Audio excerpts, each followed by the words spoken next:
It's always there, just behind you. Quiet, patient, watching. Every time you smile when you want to scream, every time you say yes when your soul aches to say no, every time you forgive what still bleeds inside you, you feed it. The shadow. Carl Jung didn't create the idea. He revealed what we all already knew, that beneath the surface we polish for the world to see lives a figure made from the parts of us we were taught to reject, and until we face it, we are not free. We are haunted. I've seen and lived what happens when you forget your shadow. When you leave it in the dark for too long, it doesn't disappear. It waits, and then it shows itself. Not in the lows, but in the moments of happiness, when something good enters your life, and you can't feel it. When you're surrounded by love, and still feel hollow. That quiet emptiness, that ache of not feeling at home, not in any place, not with any person, not even in your own skin. That's the shadow, knocking from the inside. Not to punish you, but to remind you you're not whole yet. The journey back is long. It takes humility, it takes grief, it takes time. But the day you begin, the day you look into it and whisper, "Yes, that's me too," something shifts. The light begins to seep in, and your soul, the one that's been sleeping since the beginning of time, starts to wake. Not just yours, ours. Because this path is not walked alone. What is the shadow really? The shadow is not a monster. It is you, the part of you you've buried, but carry everywhere. Stuffed in a bag of silence, heavy, hidden, still alive. The parts of you you exiled to survive.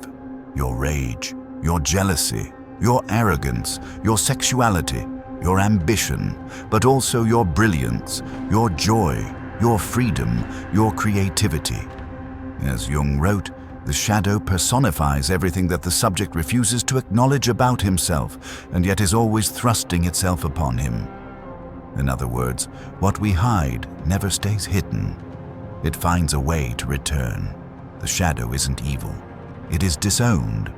Whatever we deny in ourselves gets relegated to the unconscious, and whatever is unconscious controls us. We all begin whole. We feel anger and joy with equal honesty. We cry loudly, we laugh wildly, we ask, we demand, we dream. But very early, something happens. A look, a punishment, a withheld hug, a shaming tone, and suddenly, being all of ourselves is no longer safe. We adapt. We become good boys and nice girls. We bury what doesn't earn approval. We abandon our wildness to avoid abandonment. But the split doesn't only happen in childhood. It happens every time we betray what we feel to belong. Every time we abandon our truth just to be accepted. Every time a part of us is rejected, mocked, or silenced. The mask grows and the shadow deepens. This split is not harmless. The more we hide our unacceptable parts, the more they sneak into our lives through the back door. We judge others for what we won't admit in ourselves. We attract people who carry the traits we repress. We become controlled by emotions we claim not to feel. This is projection, the most common form of shadow expression. Everything that irritates us about others can lead us to an understanding of ourselves. The shadow doesn't just show up in what you hate. It shows up in what you fear, what you idolize, what you obsess over, what you avoid. You project your shadow onto the partner you call too emotional, the boss you call too aggressive, the stranger whose freedom makes you uncomfortable. It's not the world you fear. It's what the world reflects back to you. And here's the cruel twist. The longer you disown it, the louder it becomes. Until one day, it breaks through. In rage, addiction, breakdown, collapse. You wake up mid-sentence and realize it wasn't you speaking. It was the part of you swore wasn't real, now steering your life. Carl Jung mapped the psyche not as a hierarchy, but as a system of hidden tensions. Ego, the voice in your head. the identity you believe is you. Persona, the social mask you wear to be accepted. Unconscious, the hidden realm beneath awareness. Shadow, everything you were told not to be. Anima, animus, the inner feminine and masculine within us all. The self, the whole of you. Light and dark, human and divine, and the journey to the self. It doesn't begin by climbing higher. It begins with descent. You do not rise by imagining the light. You rise by entering the dark. That descent into the forgotten, the disowned, the painful, is shadow work. Shadow work isn't just helpful, it's necessary. It means taking back the parts of yourself you buried and letting them live in the light again. Each time you reclaim a part of yourself, you become less fragmented, more real. Shadow work is not a ritual. It is not a quote on Instagram. It's not a trend. It's the moral effort to stop lying to yourself, even when the lie is comforting, to observe what you deny, to name what you fear, to admit what you hate, to forgive what you buried. It is sitting quietly with your ugliest truths and saying, I see you. You belong. It's not comfortable, but it's honest, and only what's honest can be healed. You can spot your shadow in patterns, not just in pain. You attract emotionally unavailable people. You can't set boundaries without guilt. You sabotage what's good for you. You say yes when your body screams no. You explode in private what you suppress in public. These aren't flaws. They're survival patterns, shaped by the unconscious, until you bring them to light. But the shadow isn't only darkness. It holds everything bright. You were told you had no right to claim your sensuality, your genius, your joy, your voice, the golden shadow, the part of you that shines, but you've been taught to fear it or feel unworthy of it.